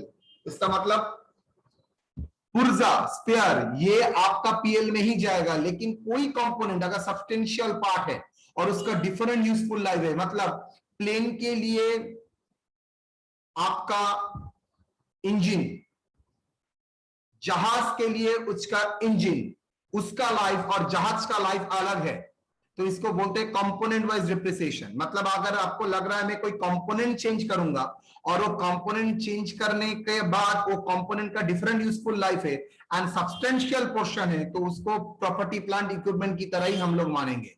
तो component having substantial cost and different useful life other than the original asset recognised in the property plant equipment. Otherwise मतलब normal छोटा मोटा parts के लिए वो PL में ही जाएगा। Major overhaul क्या करेंगे, मतलब पूरा टोल बाल के एकदम बहुत खर्चा किया, ओवरऑलिंग मतलब पूरा सिस्टम को फिर से क्रैश करा के एकदम रिपेयर किया। Major overhauling cost is recognised in the carrying amount if, carrying amount मतलब एसेट का कैरिंग अमाउंट के साथ ऐड करेंगे, if it is necessary for the continuing the operation of the item of PPE। अगर PPE को continue करने के लिए, अगर ये स्मॉल रिपेयर नहीं है, एक major overhaul, repair and overhaul का अंतर होता है। रिपेयर मतलब इधर उधर हुआ, छोटा ठीक किया, ओवरऑल मतलब पूरा तोड़ मोड़ के पूरा फिट से ठीक ठाक किया, तो इसको बोलते हैं मेजर ओवरहॉलिंग एक्सपेंसेस। तो मेजर ओवरहॉलिंग एक्सपेंसेस आपका PPE में आ सकता है, प्रॉपर्टी प्लांट एंड इक्विपमेंट में ऐड हो सकता है। तो that is the talking about the subsequent cost. तो रिपेयर व सर्विसिंग कॉस्ट होता है रिपेयर मेंटेनेंस में। पार्ट रिप्लेसमेंट अगर छोटा मोटा पार्ट है तो पीएल में जाएगा, अदरवाइज अगर कंपोनेंट सिग्निफिकेंट सब्सटेंशियल पार्ट होता है in respect to the total asset and useful life उसका अगर डिफरेंट है, तो कंपोनेंट को अलग तरीके से आप ऐड कर देंगे, उसका अलग डिप्रिसिएशन होगा। इसको बोलते हैं कंपोनेंट वाइज डिप्रिसिएशन। मतलब सर मैं आपको बोलता हूं, प्लेन का टाइया जो चक्का है वो 2 साल तक चलता है, बॉडी जो है 5 साल तक चलता है, और इंजन जो है वो 10 साल तक चलता है। तो मुझे बोलो डिप्रिसिएशन किसके बेसिस में होगा? टायर का जो कॉस्ट है उसको 2 साल के बेसिस में डिप्रिसिएशन होगा, पूरा प्लेन का खांचा को 5 साल के बेसिस में डिप्रिसिएशन होगा, और इंजन को 10 साल के बेसिस में डिप्रिसिएशन होगा। मतलब एक ही एसेट एरोप्लेन, उसको कंपोनेंट वाइज डिप्रिसिएशन हो रहा है, इसको बोलते हैं कंपोनेंट वाइज डिप्रिसिएशन, जो इंड एस में अलाउड है, जो आप लोगों का टाइम में मैंने नहीं पढ़ाया था, that is called component wise depreciation.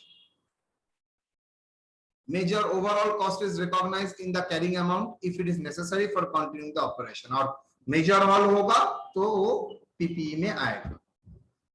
तो अब ये था इनिशियल मेजरमेंट। ये क्या था बेटा? Initial measurement. इनिशियल मेजरमेंट, तो इनिशियल मेजरमेंट, उसके बाद आएगा सब्सिक्वेंट मेजरमेंट। उसके बाद कैसे मेजर करोगे? 2 अल्टरनेटिव हम लोगों का इन डेज में है, that is cost model and revaluation model. Cost model मतलब वो कॉस्ट में ही रिकॉग्नाइज करेगा PPE, accumulated depreciation and accumulated impairment loss, वही फॉर्म में जाएगा। और अल्टरनेटिव 2 है रिवैल्यूएशन मॉडल, मतलब वो एसेट को रिवैल्यू करता जाएगा एंड रिवैल्यू करने के बाद जो डिप्रिसिएशन कैलकुलेट करना है वो वहां से माइनस करेगा। एक्यूमुलेटेड इंपायरमेंट लॉस है तो उसको माइनस करेगा। तो हम लोग कॉस्ट मॉडल में भी कर सकते हैं, रिवैल्यूएशन मॉडल भी कर सकते हैं।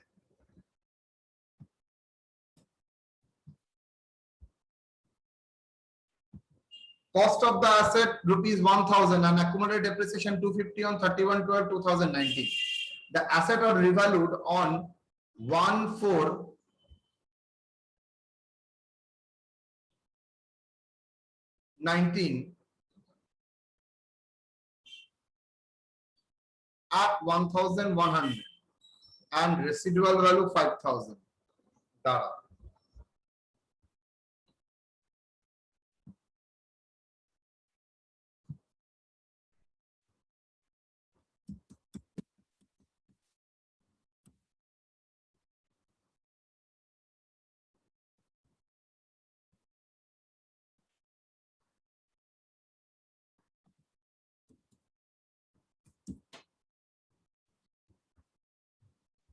चलिए, रिवैल्यूएशन कब हुआ है? 1/4/21। तो रिवैल्यूएशन कैसे हुआ? कॉस्ट को डेबिट किए 100 रुपीज। क्यों? पहले कॉस्ट था 1000, उसके बाद 1100 हो गया, तो कॉस्ट को बढ़ाएंगे रिवैल्यूएशन करके 100, तो कॉस्ट को बढ़ाया 100। एक्यूमुलेटेड डिप्रिसिएशन हो गया 250, उसको डेबिट करेंगे। क्यों सर? बिकॉज मेरा ऑलरेडी एक्यूमुलेटेड डिप्रिसिएशन था 250, लेकिन मेरा एसेट बुक वैल्यू था 750 और मेरा एसेट का वैल्यू शो कर रहा है 1100। मतलब जो एक्यूमुलेशन ऑफ डिप्रिसिएशन था वो कोई काम का ही नहीं है। अगर एक्यूमुलेटेड डिप्रिसिएशन कोई काम का नहीं है तो एक्यूमुलेटेड डिप्रिसिएशन को कैंसिल करेंगे, तो एक्यूमुलेटेड डिप्रिसिएशन कैंसिल कर दिया, accumulated depreciation debit 250 to revaluation surplus 350। That is, ये कहां पर शो करेंगे? Other comprehensive income. मैंने सिखाया था आप लोगों को इनकम स्टेटमेंट का 2 पार्ट है, एक ट्रेडिंग और एक अदर कॉम्प्रिहेंसिव इनकम। तो ये अदर कॉम्प्रिहेंसिव इनकम के पार्ट में आएगा। तो 31/12 क्या डिप्रिसिएशन होगा? हो चार्ज करोगे depreciation account debit to accumulated depreciation, तब तो मेरा एसेट का वैल्यू हो गया 1100 माइनस 0, इसका वैल्यू अगर नील है डिवाइडेड बाय 5 करके 220। बोलो क्लियर और नॉट? मेरा ओरिजिनल एसेट का वैल्यू 31/3/2021 में आप देख रहे हैं 1000 minus 250, that is 750 carrying amount था। उसी डेट के बाद आपने एसेट को रिवैल्यू किया 1100, मतलब कैरिंग अमाउंट था 750 लेकिन मार्केट वैल्यू बोल रहा है 1100। तो अगर आप रिवैल्यूएशन मॉडल फॉलो करना चाहते हैं तो रिवैल्यूएशन मॉडल फॉलो करेंगे तो आपको क्या करना पड़ेगा? एसेट को रिवैल्यू करना पड़ेगा। नाउ मेरा asset already books of accounts में 1000 था, तो मुझे बढ़ाना पड़ेगा 1100। एक्यूमुलेटेड डिप्रिसिएशन का कोई जरूरत नहीं है, तो एक्यूमुलेटेड डिप्रिसिएशन को कैंसिल करेंगे 250 टू रिवैल्यूएशन सरप्लस जो डिफरेंस है वो 350 हुआ। जाहिर सी बात है आपका तो 350 होगा। क्यों सर? आपका बुक वैल्यू था 750 और आपका रिवैल्यू हुआ है 1100, तो डिफरेंस तो 350 का ही है। तो 350 को तो मैंने क्रेडिट किया जो अदर ओसीआई में जाएगा, बाकी कॉस्ट में बढ़ेगा 1000 और एक्यूमुलेटेड डिप्रिसिएशन 250। बाकी जो तो मेरा एसेट का वैल्यू हो गया क्या 1100। नाउ 1100 को 5 साल रिमेनिंग यूजफुल लाइफ में बटाएंगे, तो उसके बेसिस पे मैंने एलोकेट कर दिया।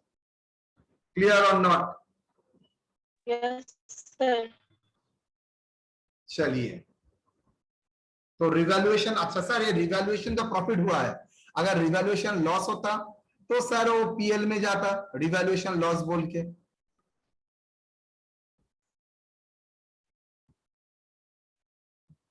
इफेक्ट ऑफ इंक्रीज और डिक्रीज ड्यू टू रिवैल्यूएशन। चलो, first year revaluation, value of asset increase due to increase मतलब asset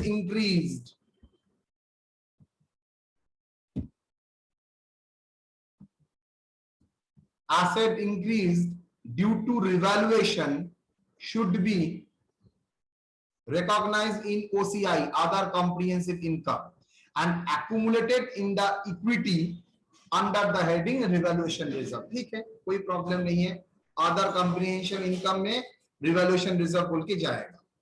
next, decrease due to revaluation should be recognised in the profit and loss account. मतलब अगर वो decrease करता है तो profit and loss account में वो जाएगा। सब्सिक्वेंट रिवैल्यूएशन, ये तो फर्स्ट टाइम रिवैल्यूएशन था, उसके बाद सब्सिक्वेंट रिवैल्यूएशन। प्रीवियस ईयर में वैल्यू इंक्रीज हुआ है, सब्सिक्वेंट ईयर में वैल्यू इंक्रीज हुआ है, कोई प्रॉब्लम नहीं है, gain transfer to OCI, other comprehensive income में जाएगा।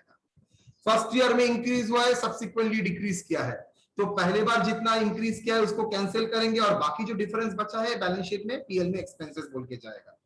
Part of the loss adjusted through other comprehensive income to the extent revaluation surplus from that asset. तो वो जो इंक्रीज हुआ है वो रिवैल्यूएशन सरप्लस से एडजस्ट करेंगे और बैलेंस कुछ है एक्सपेंसेस बोल के दिखाएंगे। पहले डिक्रीज, उसके बाद वैल्यू फिर से डिक्रीज, लॉस रिकॉग्नाइज करेंगे, वैल्यू डिक्रीज, उसके बाद फिर से इंक्रीज।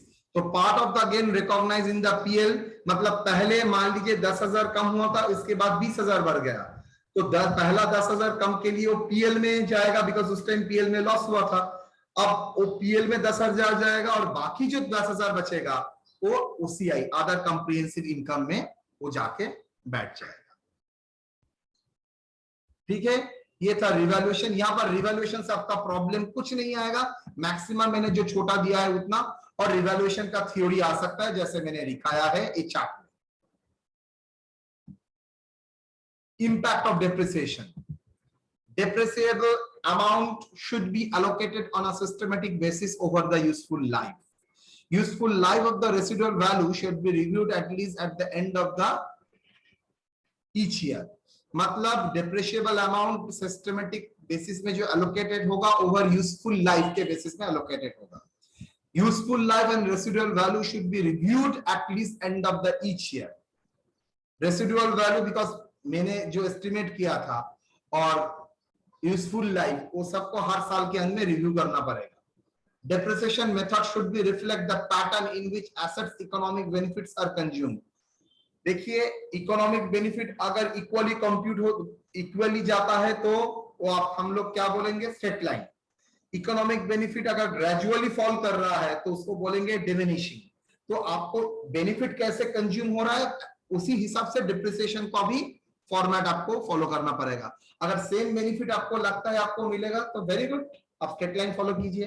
अगर सेम बेनिफिट नहीं, आपको लग रहा है धीरे धीरे बेनिफिट डिक्रीज होता जाएगा, तो आपको उसको क्या करेंगे, आप उसको डिमिनिशिंग बैलेंस में दिखाएंगे। In case of land no अच्छा next, depreciation charge is recognized as expenses. Obviously it should be, it allow component wise depreciation, जो थोड़ी देर पहले एरोप्लेन का बताया था, पहिया का, बॉडी का, इंजन का। If the cost of the component is significant compared to the total cost and the different useful life, अगर टोटल कॉस्ट के रेस्पेक्ट में कंपोनेंट का अमाउंट सिग्निफिकेंट है एंड डिफरेंट यूजफुल लाइफ है। याद रखना कंपोनेंट वाइज डिप्रिसिएशन उसके लिए एप्लीकेबल होगा अगर टोटल कॉस्ट के रेस्पेक्ट में कंपोनेंट का अमाउंट सिग्निफिकेंट अमाउंट है, मतलब 1% 2% नहीं, 20% 25% का कंपोनेंट का कॉस्ट है, कोई एक ही कंपोनेंट का कॉस्ट उसका मेन कॉस्ट है और उसका डिफरेंट यूजफुल लाइफ है, मतलब एसेट का बर्बाद हो जाने के बाद भी वो चल सकता है, तो हम उसका कंपोनेंट वाइज डिप्रिसिएशन निकालेंगे, लिखेंगे एक साथ ही लेकिन करेंगे उस तरीके से। In case of land no depreciation is charge, but in case of building depreciation is to be charge. Land and building के लिए, लैंड के लिए डिप्रिसिएशन नहीं होगा लेकिन बिल्डिंग के लिए अलग सा पार्ट डिप्रिसिएशन चार्ज होगा। Method of depreciation, straight line को मान्यता दिया है, डिमिनिशिंग को दिया है और सम ऑफ आउटपुट, आउटपुट के बेसिस के ऊपर भी डिप्रिसिएशन चार्ज कर सकते हो। मतलब टोटल आउटपुट को आपकी डिफरेंट एक्सपेक्टेड आउटपुट मशीन का, कभी कभी किसी मशीन में बोला जाता है आप 5 साल में आपको मशीन आपको 1 लाख आउटपुट देगा, तो फर्स्ट ईयर में 10,000, नेक्स्ट ईयर में आपको आप सोच रहे हैं 20,000, उसके बाद हो सकता है फिर से मेरा डाउन होगा 30,000, ऐसा करके इधर उधर करके टोटल 1 लाख। अब उसी के हिसाब से आप क्या कर सकते हैं, डिप्रिसिएशन को अलोकेट कर सकते हैं, that is sum of the output. Derecognition, the property plant equipment shall be eliminated from the financial statement on disposal। अगर बेच देते हो तब डीरिकॉग्नाइज करोगे। और एक सिचुएशन है on when no future economic benefit expected from the asset। अगर आपको लग रहा है वो मशीन से आपका काम नहीं होगा, इवन उसका यूजफुल लाइफ है, तो आप क्या करेंगे, वो मशीन को हेल्ड फॉर सेल बोल के रख देंगे, तो वो भी आपका डीरिकॉग्नाइज हो जाएगा और वो पीपीई में नहीं रहेगा। Recognize gain or loss from the disposal in the statement of profit and loss। Profit and loss में वो क्या करेंगे, हम उसको गेन व लॉस को दिखाएंगे। Expected net disposal value after selling expenses less carrying amount करने के बाद जो आता है गेन और loss. Revaluation surplus included in the equity statement in respect of derecognized PPE shall be transferred directly to the retained earning when the asset is derecognized। मतलब asset अगर cell कर देते हो, सब कुछ हो गया, तो उसका जो रिवैल्यूएशन सरप्लस आपके पास बचा हुआ है, वो रिवैल्यूएशन सरप्लस को आप क्या करेंगे, आप रिटेन अर्निंग मतलब रिजर्व सरप्लस में डाल देंगे, मतलब जनरल रिजर्व में ट्रांसफर कर देंगे। That is a derecognition, that is derecognition of PPE। Sir C number point आ रहा है, एक बार बोलूं ना। अगर रिवैल्यूएशन जो एसेट आप बेच दिए है डीरिकॉग्नाइज करने वाले हैं, वो तो पीपीई में नहीं रहेगा, तो उसका अगर रिलेटेड जो रिवैल्यूएशन रिजर्व है उसको क्या करूंगा, उसको रिवैल्यूएशन रिजर्व को डायरेक्टली जनरल रिजर्व में ट्रांसफर कर दीजिए, बिकॉज तब तो रिवैल्यूएशन रिजर्व का कोई मतलब ही नहीं रहता है, वो पर्टिकुलर एसेट ही नहीं रहता है, तो उसका रिवैल्यूएशन रिजर्व रख के मैं क्या करूंगा बोलिए।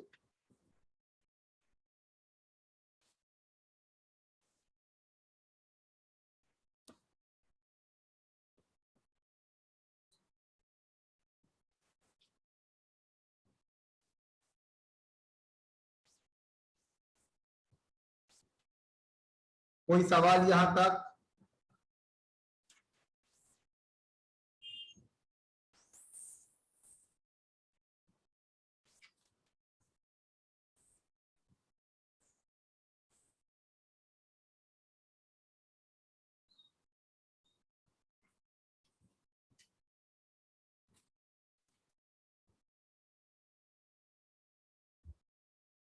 मैं इलास्ट्रेशन दे रहा हूं,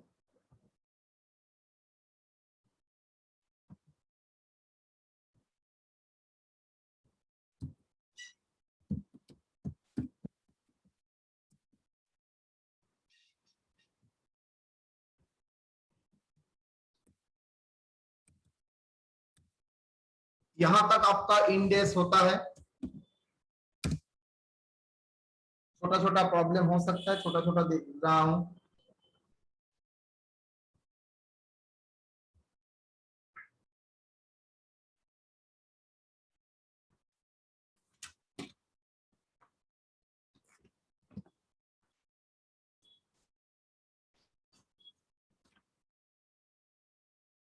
ए लिमिटेड, एक ईयर का प्रॉब्लम है, मैं दे रहा हूं. ए limited has an item with initial cost is 10 lakhs.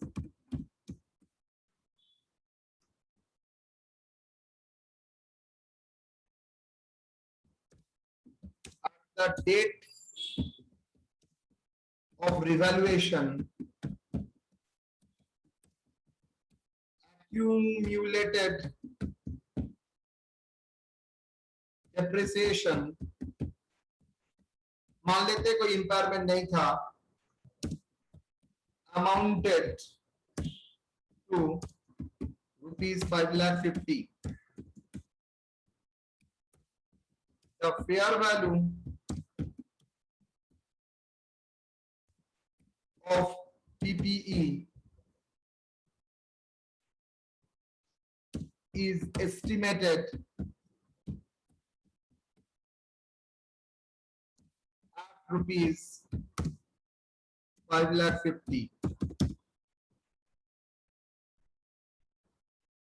No, 6,60,000.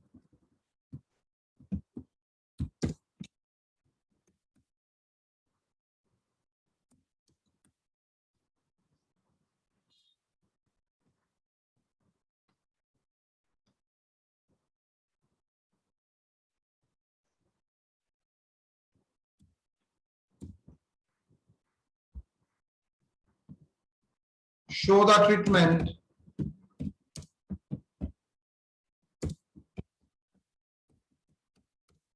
under Ind AS 16.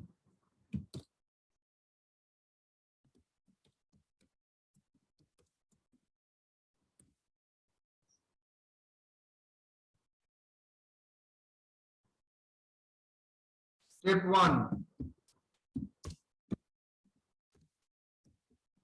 carrying amount, asset, cost,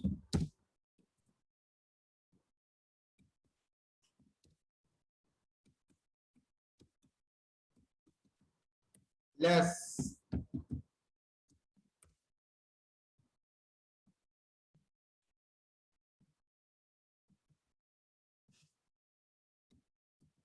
accumulated depreciation.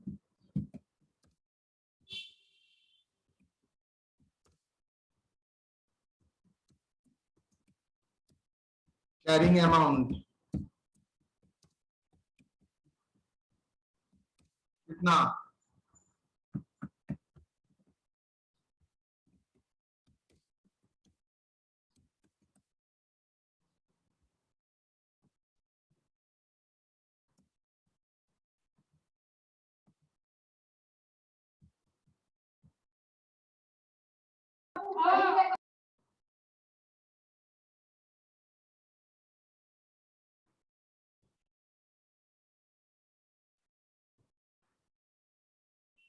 Step 2, revaluation surplus.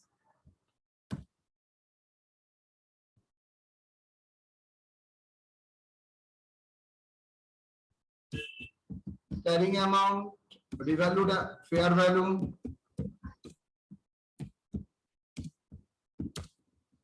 asset कितना? 6,50,000.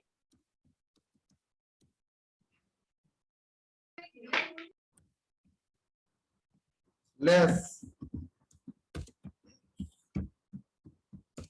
carrying amount,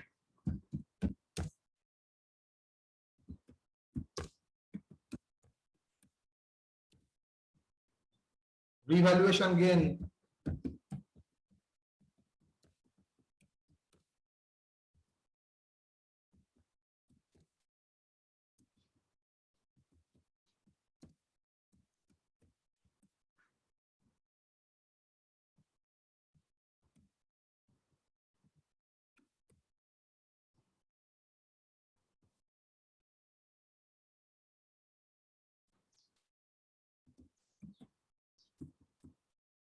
journal entries.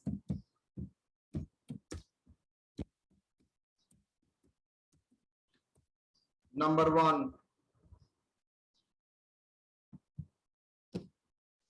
क्या होगा? रिवैल्यूएशन तो किया है,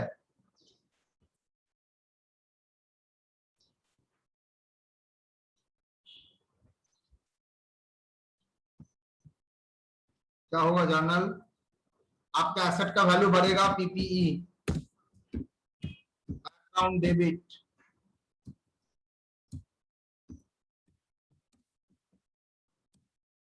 कितना? 2 lakh.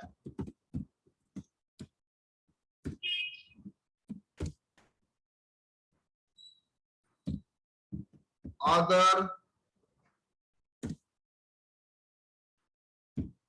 comprehensive income, other comprehensive income. मैं आपको एक चीज दिखा देता हूं, आपका काम में आएगा, तो आप रिलेट कर सकेंगे।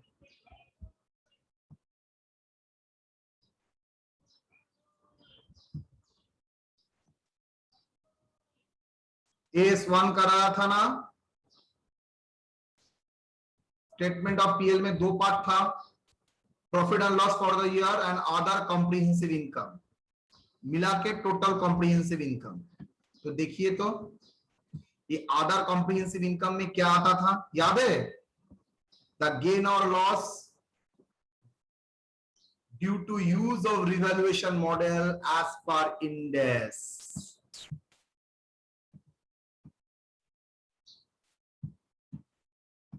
ब्रैकेट में लिख देता हूं, रेफर Ind AS 16। क्लियर और नॉट? तो यहां पर जो ये गेन लॉस आएगा वो अदर कॉम्प्रिहेंसिव इनकम में आप लिख के बैठाएंगे। डन? तो अदर कॉम्प्रिहेंसिव इनकम, अकाउंट नहीं, ठीक है, अदर कॉम्प्रिहेंसिव इनकम कितना?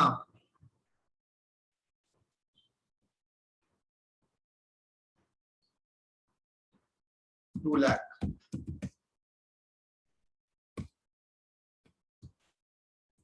और क्या बोले थे? अदर कॉम्प्रिहेंसिव अल्टीमेटली कहां पर जाएगा? Revaluation reserve.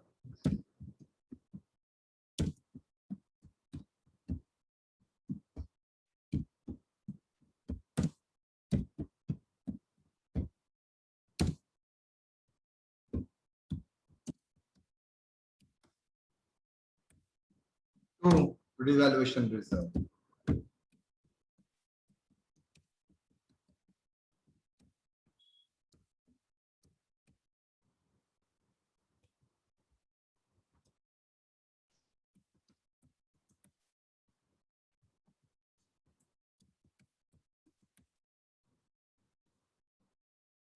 तो इस बार जो डेप्रिसिएशन होगा, नोट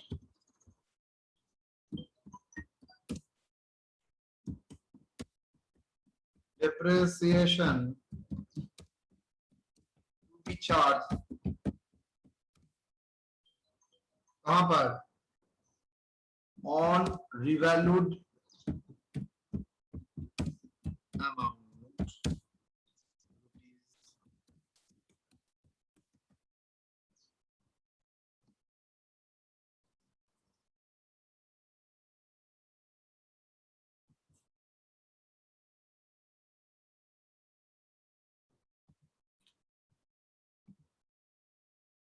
देख लो,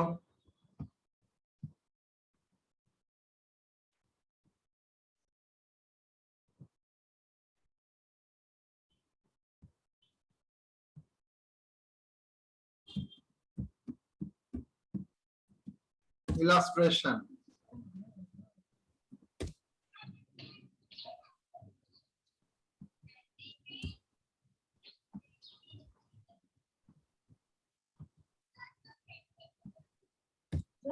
अच्छी लगी बेटा, ऐसी फिर ऐसी हो, ऐसी मोंगी की तरह अच्छी लगी।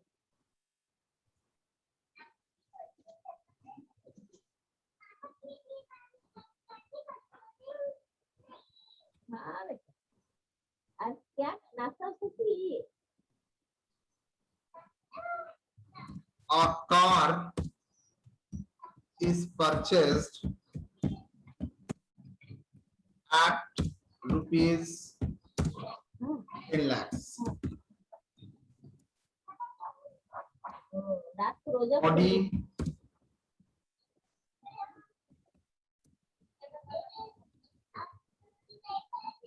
useful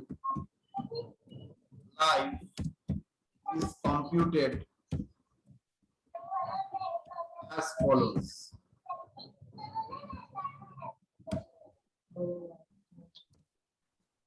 One tire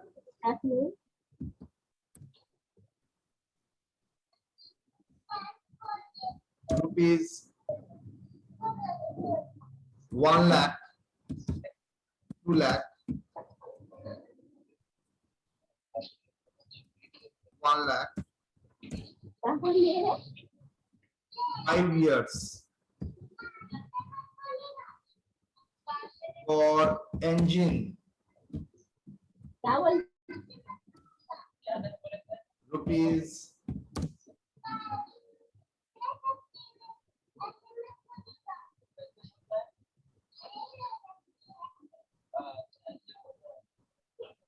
6 lakh,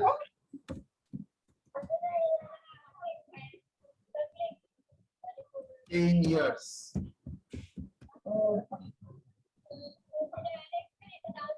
कौन है बात कर रहा है?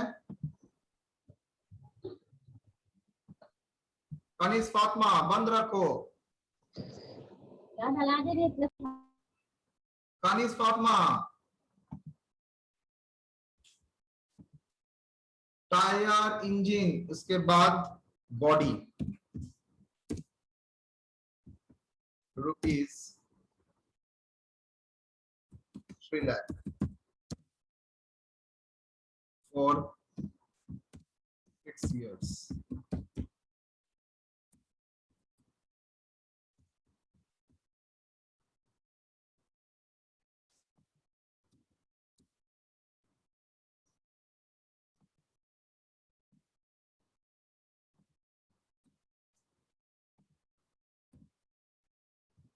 Okay.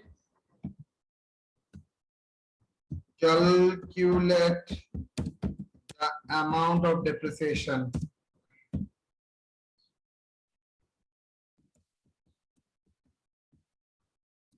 as the journal entries for the first year.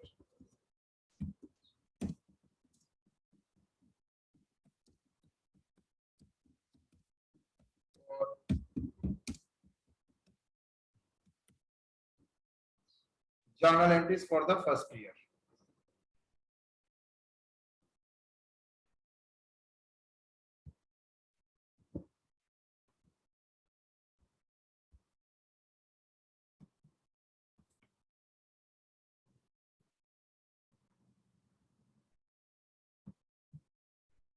PPE account debit. PPE मतलब motor car account debit. How much? 10 lakhs.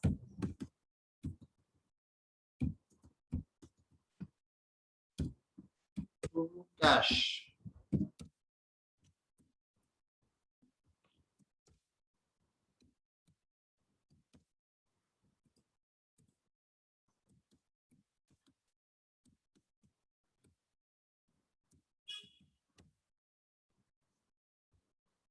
Depreciation charge करना है।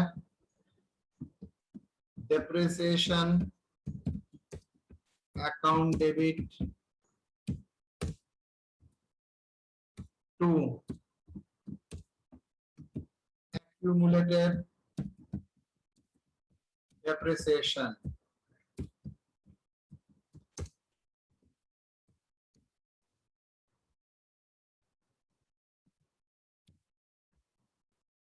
बोलो डेप्रिसिएशन क्या होगा?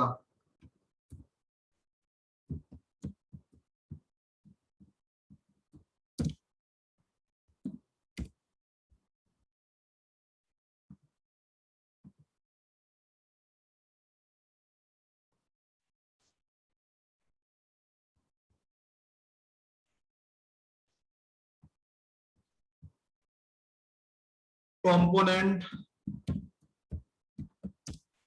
amount life depreciation. कंपोनेंट का फर्स्ट नाम है टायर।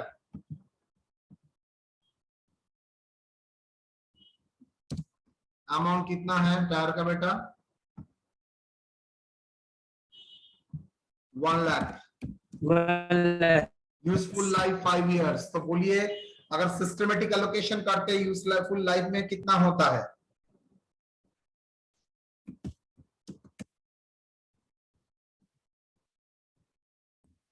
इंजन ज्यादा चलता है, कितना engine? 6 lakh sir. Life 10 years 60 last body कितना? 3 लाख। लाइफ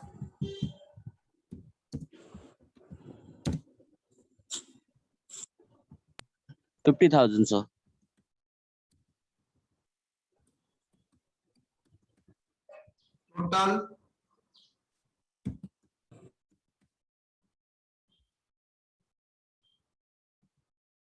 टोटल एसेट का कितना?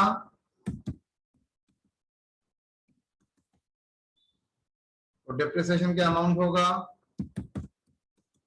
इसको बोला जाता है कंपोनेंट वाइज डिप्रिसिएशन। लेकिन बचपन से हम लोग करते क्या आया है सर, 10 लाख के ऊपर 20% मार दीजिए ना, 10% मार दीजिए ना, ये सर नो। तो मेथड चेंज हुआ है, यहाँ पर आप लोग फर्स्ट टाइम कर रहे हैं कंपोनेंट वाइज। हम लोगों ने क्या सीख किया है? What we have learn. हम लोगों ने क्या सीखा था सोचो तो? हम लोगों ने सीखा था कंसोलिडेटेड डिप्रिसिएशन, मतलब मोटर कार के ऊपर 10 लाख के ऊपर 20%, यस और नो? Yes, sir. लेकिन Yes, यहाँ पर sir. हम लोगों ने कंपोनेंट वाइज डिप्रिसिएशन किया फर्स्ट टाइम। एक्चुअली ये कॉन्सेप्ट इन डेज में ही था।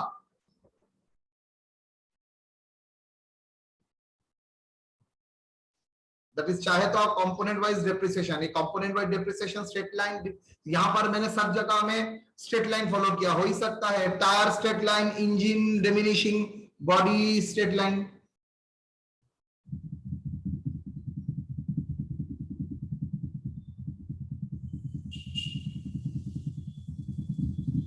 डन। तो आई थिंक हम लोगों का मोर और लेस कॉन्सेप्ट हो गया। हम लोगों ने छोटा छोटा एग्जांपल किया, ऊपर में स्कोप से प्रॉब्लम किया है। क्या स्कोप से प्रॉब्लम? वो जो मैंने एक लिस्ट ऑफ आइटम बोला, आप लोग बोलिए, आइटम बोलिए आप उसको, उसको क्या करेंगे आप? उसको आइडेंटिफाई करेंगे, वो आएगा और नहीं आएगा, ठीक है? डन और नॉट? ठीक है सर। बुझতে পেরেছিস তো Done. বাবা? হ্যাঁ। একদম, বাস দেখতে দেখতে আমাদের এই এসটাও শেষ। আচ্ছা, আমরা কিন্তু 4টে এ শেষ হলে কিন্তু আমরা কিন্তু ইন্টারনাল নেব, মানে এর ইন্টারনালটা নিয়ে নেব আমি। 4 নাম্বার ইন্ডেক্স শেষ হলে সবাইকে জানিয়ে দিও, 4th ইন্ডেক্স শেষ হলেই আমি ইন্টারনাল নেব, পরীক্ষা নেব কিন্তু। क्या बोले सर? वो तुम अभिषेक से पूछ लेना। हेलो।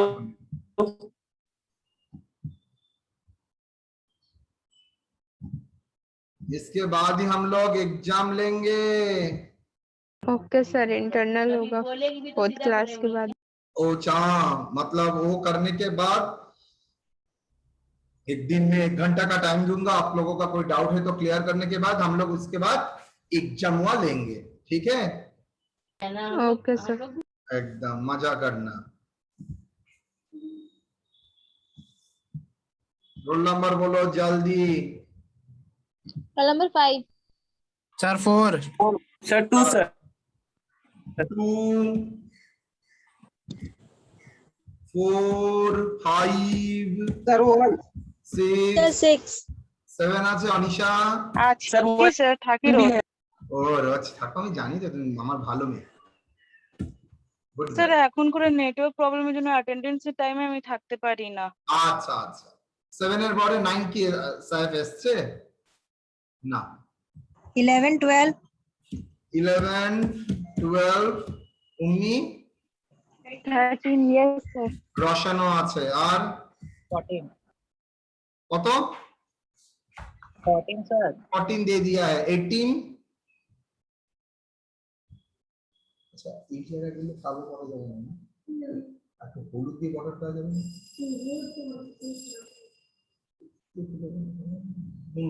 হলুদ পেন্সিল দিয়ে তাহলে কি ঘাটটা কেটে দেবে। বল कुमा मैंने तो बंद नहीं किया।